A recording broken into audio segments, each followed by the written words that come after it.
Retour du président Kérékou. Réconciliation ou retour en arrière? Dans l'épisode précédent, j'ai présenté la rupture avortée du président Sogo, marquée par l'annonce inattendue du retour du président Kérékou.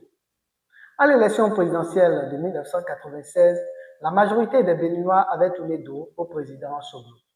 Et comme je l'avais dit dans l'épisode précédent, ce n'était pas pour rejeter la démocratie ou le développement, mais plutôt un choix rationnel et émotionnel, profondément influencé par les conditions de vie immédiates et la perception du style de gouvernance. Car c'était un peu pressé, à qui les réformes annoncées ne soulageaient pas le quotidien dans l'immédiat et dont l'espoir se transformait en frustration. Et c'est ainsi que le président Kérékou, écarté 5 ans plus tôt au nom du changement, est revenu au pouvoir. Un retour inattendu, mais révélateur d'un sentiment de déception profonde populaire.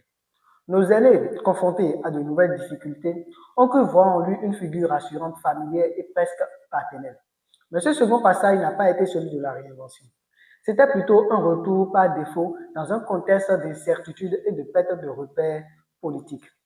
Ce qui m'amène à vous poser cette question. Nos choix d'aujourd'hui sont-ils guidés par une vraie compréhension de nos besoins collectifs dans la durée ou simplement par la peur de l'inconnu et du style de gouvernance? En 1996, le président Kérékou signe son grand retour, mais cette fois avec un nouveau visage. Le peuple mécontent par l'échec des réformes de la rupture lui redonne les clés du pays pour 10 nouvelles années. Cette période a été marquée par une volonté de réconciliation nationale, de stabilisation et de relance économique progressive sans transformation spectaculaire. Il a posé les bases sociales, politiques et institutionnelles qui pourront permettre au Bénin d'être un pays stable, démocratique et ouvert pour entrer dans une nouvelle phase de transformation à partir de 2006. Mais la vraie question qu'il faut se poser à ce niveau est la suivante. Ces bases ont-elles réellement permis la stabilité ou étaient une façade pour masquer une fragilité plus profonde? Répondez en commentaire. Malgré ce que le président Kérékou a pu apporter, cela n'a pas suffi à faire taire les critiques du peuple et de la classe politique. Et si nous n'agissons pas maintenant, ces mêmes reproches reviendront en 2031 et peut-être avec plus de gravité. Je vous cite les reproches de nos aînés en 2006. Un manque de vision économique forte, des accusations de corruption, de favoritisme et de clientélisme politique, une mauvaise gouvernance, une pauvreté rurale élevée, un manque d'investissement étranger majeur, le chômage massif et une faible réforme institutionnelle. On lui reprochait surtout une tolérance à la corruption et une incapacité à moderniser l'économie du pays en profondeur malgré la stabilité acquise. Ce qui m'amène à poser une autre question et à faire une affirmation. La question est de savoir ce que voulaient nos aînés en fin de compte. L'affirmation, c'est peu importe votre dévotion, beaucoup ne réaliseront jamais la vraie valeur de ce que vous leur apportez tant que vous resterez à leur portée. Et c'est encore pire, lorsque ces mêmes personnes ignorent ce qu'elles veulent réellement. Car elles finissent souvent par vous critiquer, vous juger ou vous rabaisser simplement parce qu'elles projettent sur vous leur propre confusion. Du coup, l'héritage du président Kérékou reste marqué par sa capacité à préserver la paix, à initier une transition démocratique historique et à incarner l'unité nationale. Il a répondu aux attentes immédiates du peuple sans améliorer le système fragile de la rupture.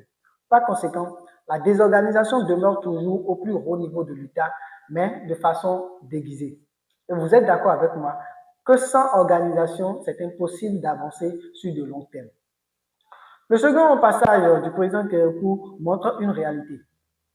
Le vrai changement ne dépend pas du chef, ne dépend pas que du chef. Si le peuple ne suit pas, s'il ne change pas sa mentalité, ses pratiques et sa discipline, avoir un pays où il fait beau et bon vivre restera éternellement un rêve. Et nous devons apprendre de cela. La rupture ne se construit pas dans les urnes, mais dans nos têtes et dans nos actes quotidiens. Vouloir la réconciliation pour l'avenir est essentiel, mais cela ne doit jamais se faire au détriment de l'action concrète pour le bien commun. Et la jeunesse doit comprendre qu'on ne peut pas invoquer le progrès si l'on chérit le confort de la pauvreté.